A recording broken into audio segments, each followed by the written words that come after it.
March 3rd, 2009. Naval Station Mayport, Florida. Coastal radar monitoring facility, approximately 47 miles south of the unofficial northern boundary of what maritime charts politely refer to as an area of frequent navigational anomalies, and what everyone else calls the Bermuda Triangle. I need to be clear from the start. I'm not here to sell you a mystery. I'm not going to tell you I saw ghosts or UFOs or interdimensional portals. What I'm going to describe are technical anomalies, equipment malfunctions, and human experiences that, taken individually, have mundane explanations. Taken together, they formed a pattern that still bothers me 12 years later. My name is irrelevant, but my credentials aren't. Navy Operations Specialist 2nd Class, Radar Systems Qualified, 6 years of service at the time, responsible for monitoring coastal approach corridors and maintaining situational awareness for commercial and military traffic along a 200-mile stretch of Atlantic coastline. The facility itself was unremarkable. A collection of prefabricated buildings, satellite dishes, and radar arrays on a secured section of coastline, staffed by rotating shifts of 3 to 5 personnel. Our job was to watch screens, log contacts, coordinate with Coast Guard and civilian ATC, air traffic control, and report anything unusual through proper channels. We reported a lot of things through proper channels between March 2009 and February 2010. And every single report came back with reasonable explanations: equipment malfunction, operator error, atmospheric conditions, fatigue. Maybe they were right. The first incident happened on my 3rd week at the facility. Night shift, 0200 hours, clear skies, calm seas. I was monitoring the ANSPS-49 long-range air search radar. Effective range approximately 250 nautical miles, designed to detect aircraft and missiles with high reliability. A contact appeared at bearing 145 degrees, range 180 miles, altitude indicated as 35,000 feet. Standard commercial traffic profile. I logged it, tracked it, prepared to hand it off to Miami Center as it approached their airspace. Then the contact split. Not gradually, not with any warning.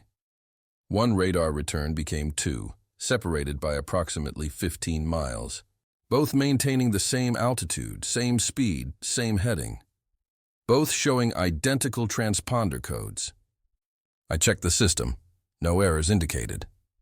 I cycled through display modes. Both contacts remained. I called over Petty Officer Marcus Webb, who had 8 years on radar systems and a reputation for unflappable professionalism. He watched the screen for 30 seconds, then said, "Multipath propagation. Atmospheric ducting causing a false return. Log it as anomalous, but probable environmental." I did. The contacts merged back into a single return 4 minutes later and continued on their original course. The aircraft, a FedEx cargo flight, landed in Miami on schedule with no reported issues. Textbook atmospheric anomaly. Happens occasionally in coastal environments when temperature inversions create radar ducting effects. The military knows about it. We're trained to recognize it. Except I'd seen atmospheric ducting before. This wasn't quite the same. The split was too clean, too symmetrical, the timing too precise. But I was new to the facility, and Webb had 8 years of experience, so I accepted his explanation and moved on. 3 days later, it happened again. Different bearing, different altitude, different aircraft. Same perfectly symmetrical split, same 4-minute duration, same clean merge. And again 5 days after that. By the 4th occurrence, Webb stopped offering explanations. He just logged them as radar anomaly, atmospheric, and went back to his coffee. When I pressed him, he said, "Look, this stretch of coast is weird, always has been.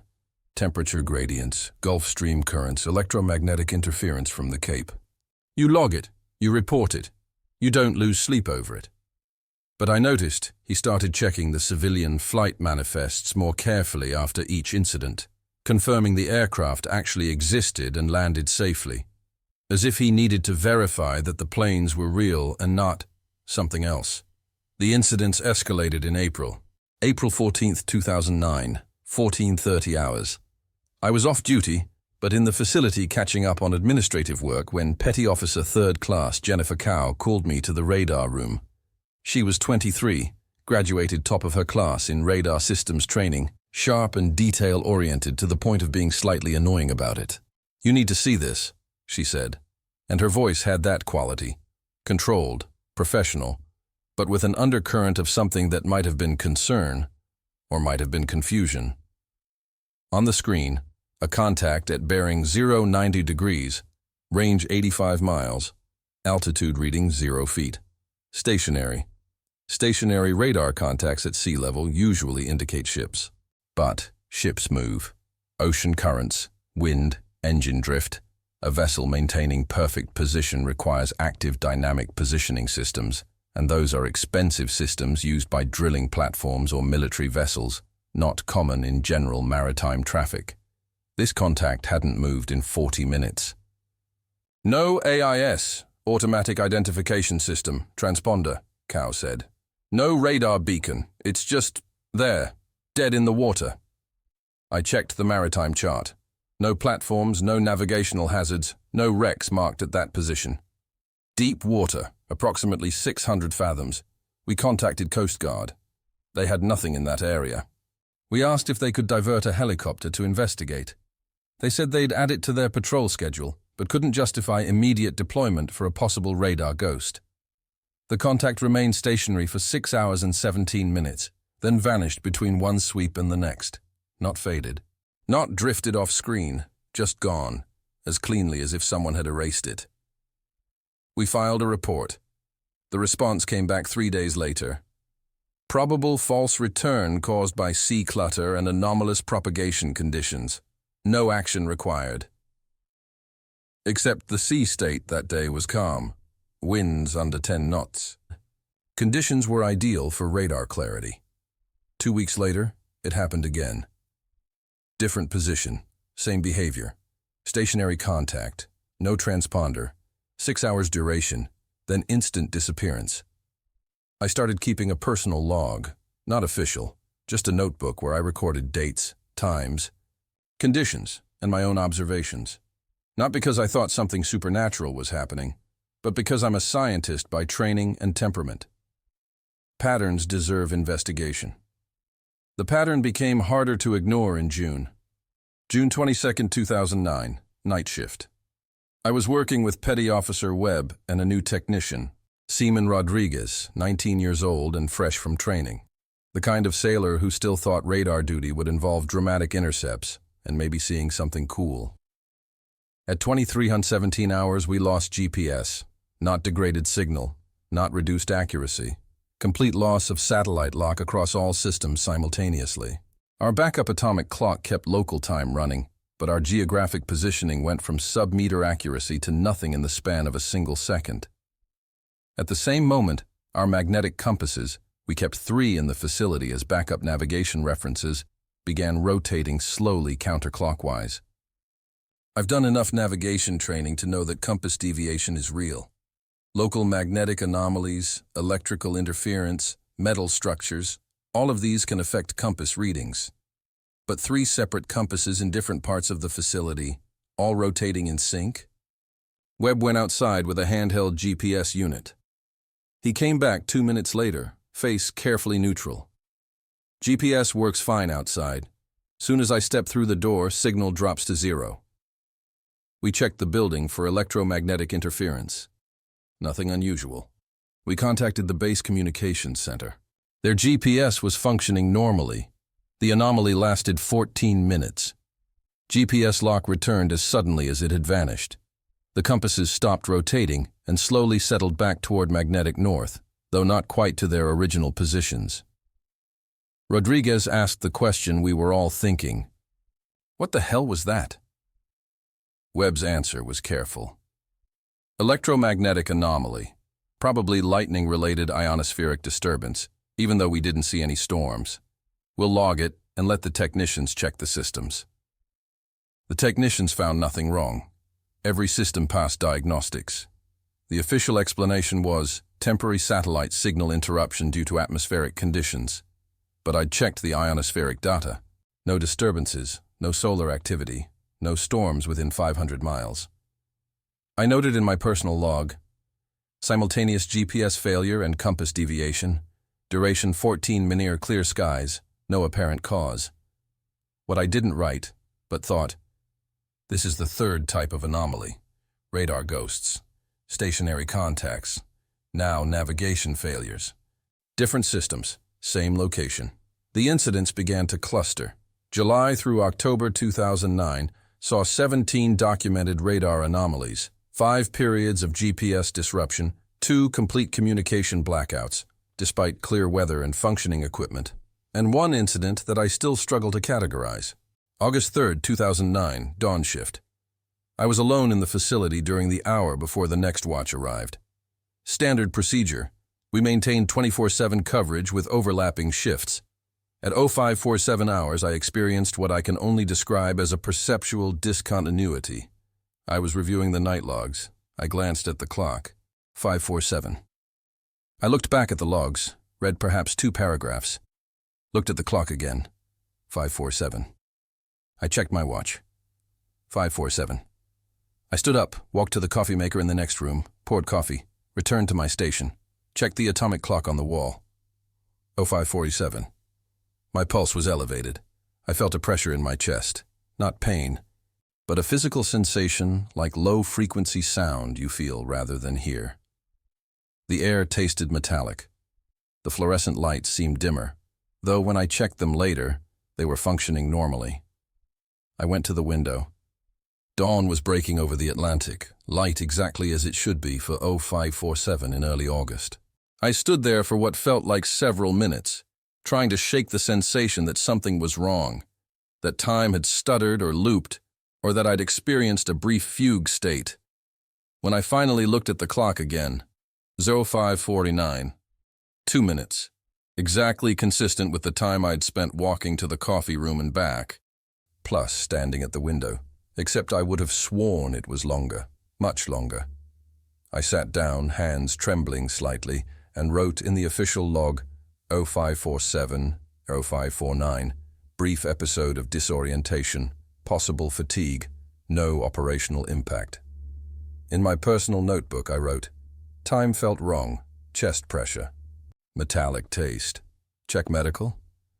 I went to medical the next day. They ran a full neurological workup, EEG, blood tests, cognitive assessment, everything normal. The doctor suggested stress and recommended ensuring I got adequate sleep. I accepted that. It was reasonable. I had been working a lot of night shifts. Fatigue can cause perceptual distortions, false memories, temporal disorientation. But 3 weeks later, Petty Officer Cow reported a similar experience. Different time, same symptoms. Temporal confusion, chest pressure, metallic taste. Medical evaluated her.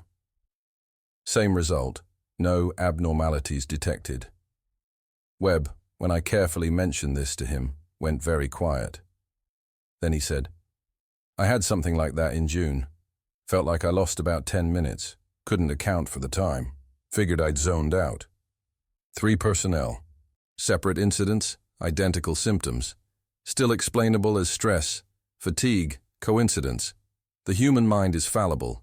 Memory is reconstructive. Perception is influenced by suggestion. I kept telling myself that. The culminating incident occurred on February 6, 2010. By this point, I'd been at the facility for 11 months. I'd logged 47 radar anomalies, 12 GPS disruptions, 6 communication failures, and 4 reported temporal disorientation events, including 2 from other personnel who'd heard about the pattern and come forward quietly.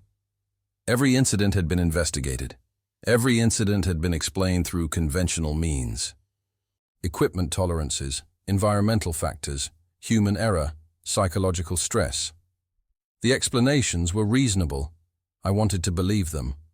But the frequency was increasing. February 6th started normally. Day shift, clear weather, moderate seas. I was working with Cow and a rotating technician from the main base who was covering for Rodriguez, who was on leave. At 16:15 hours, every radar system in the facility simultaneously displayed the same contact. Bearing, every bearing.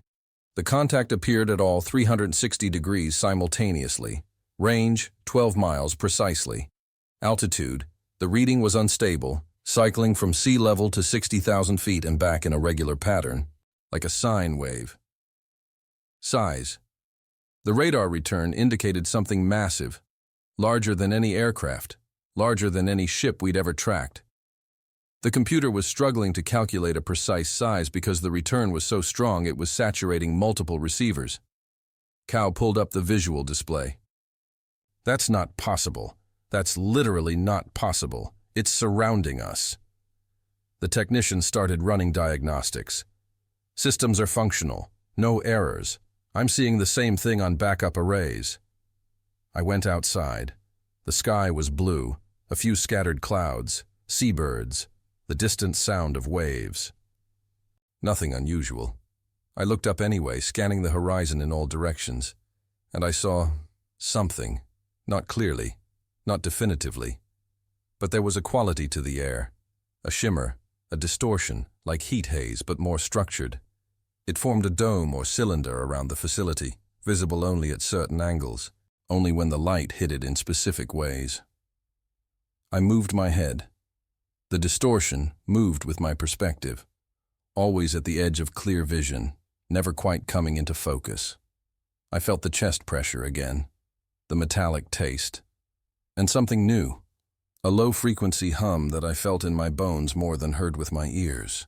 I see something, I said carefully, but I don't know what I'm seeing. It's been there for 3 minutes. The radar contact appeared first, then I looked outside and... She paused. I don't have words for it.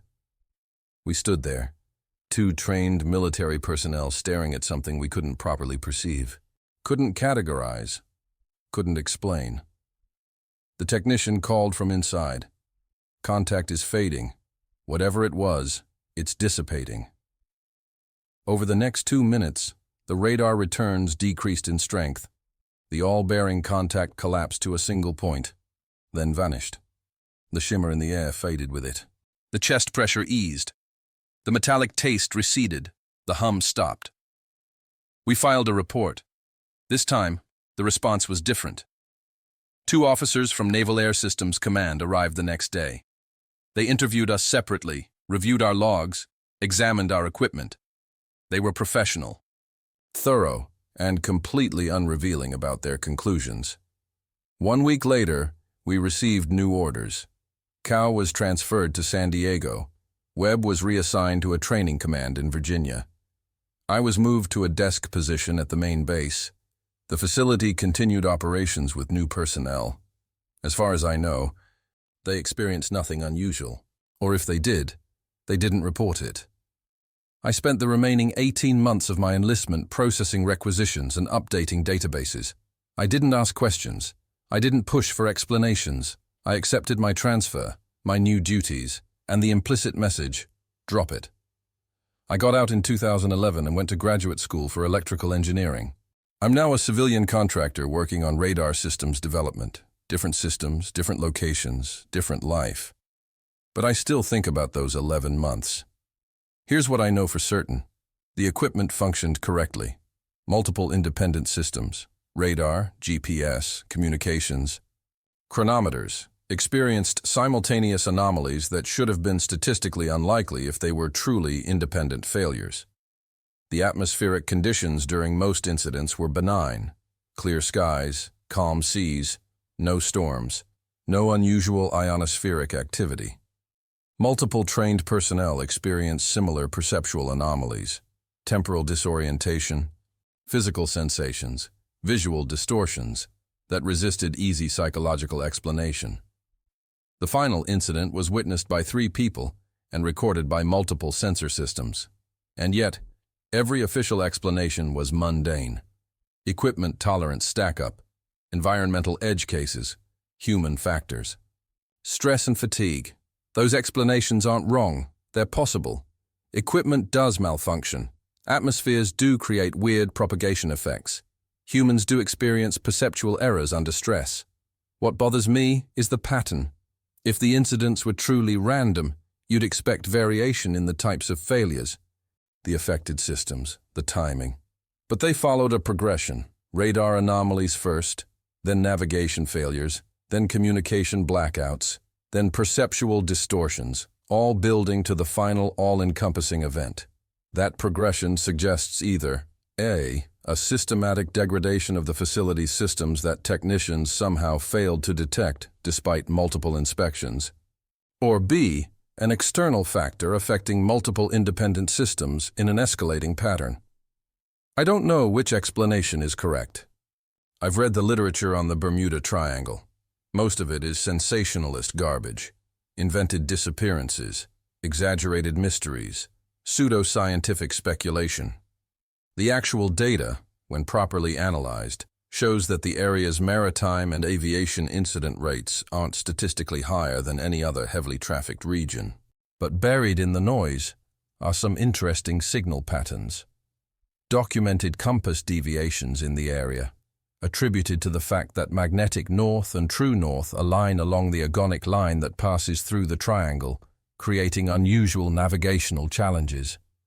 Documented methane hydrate deposits on the ocean floor, which theoretically could create localized areas of water density changes and potentially affect both ships and instruments.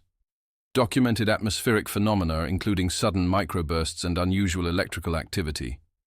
All mundane, all explainable, all insufficient to account for the specific pattern I experienced.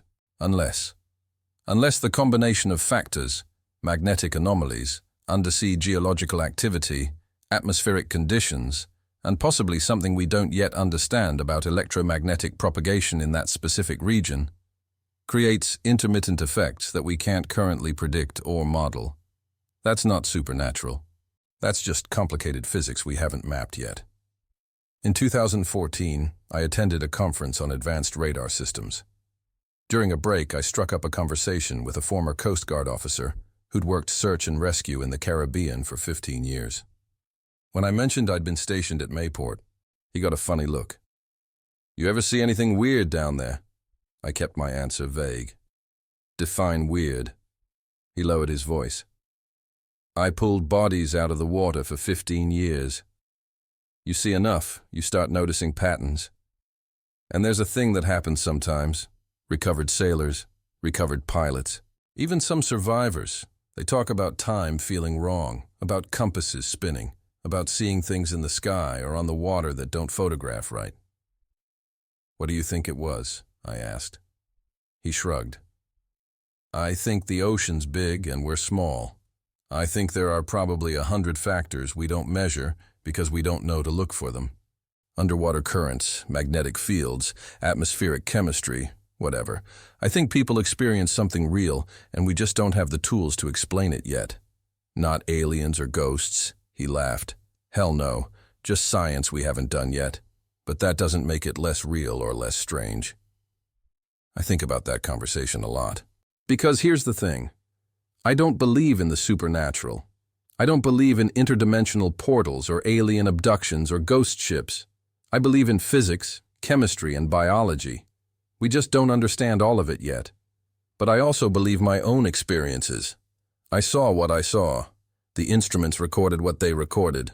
Multiple trained observers independently reported similar phenomena. Those facts are real, even if the explanation remains elusive. In 2017, I came across a research paper on infrasound, extremely low-frequency sound waves below the threshold of human hearing. The paper discussed how certain frequencies, particularly around 19 Hz, can cause feelings of pressure, anxiety, and even visual hallucinations in humans. Infrasound can be generated by ocean waves, weather systems, seismic activity, and certain types of atmospheric disturbances. Could that explain the chest pressure, the sense of unease? Possibly even the visual distortions if the frequencies affected the vitreous humor in our eyes. It's a better explanation than anything supernatural. But it doesn't explain the radar contacts. It doesn't explain the GPS failures. It doesn't explain the synchronized compass deviations. Unless all these factors occurred simultaneously, infrasound affecting the personnel while unrelated electromagnetic anomalies affected the equipment, creating the illusion of a unified phenomenon, when actually it was just multiple mundane events coincidentally overlapping. That's statistically unlikely, but not impossible. And maybe that's the real answer. Unlikely but not impossible. A confluence of rare but natural factors creating an experience that felt inexplicable, but wasn't actually supernatural. I want to believe that. Most days I do believe that. But sometimes, late at night when I'm alone with my thoughts, I remember standing outside the facility on February 6, 2010, looking up at something I couldn't quite see, feeling it in my chest like a second heartbeat, tasting metal on my tongue. And I remember Cow's voice. "Do you see it?" And my answer, "I see something." Not nothing. Something. What that something was, I still don't know. I've examined every conventional explanation. I've read the physics papers, the atmospheric studies, the geological surveys. I've talked to other radar operators, other sailors, other people who've worked in that region. Some of them have stories. Most of them don't talk about it publicly. One former pilot, when I carefully broached the subject at a veterans gathering, said, "Yeah, I had something happen over the triangle in '96. Instruments went crazy for about 10 minutes. Filed a report. Got told it was atmospheric. I didn't argue because arguing means psych eval, and psych eval means grounded. So I accepted the explanation and moved on. But I still don't know what it was." "Do you think it was atmospheric?" I asked. He considered. "I think the official explanation might be wrong, but that doesn't mean the real explanation is exotic. It just means we don't know yet, and I'm okay with not knowing. Some things resist easy answers. I'm trying to be okay with not knowing. I'm trying to accept that my experiences at that facility might remain unexplained, not because the truth is forbidden or hidden, but because we simply don't have enough data, enough understanding, enough scientific framework to make sense of it yet. Maybe in 20 years someone will figure out the precise combination of electromagnetic, atmospheric, geological, and oceanographic factors that create the anomalies I witnessed.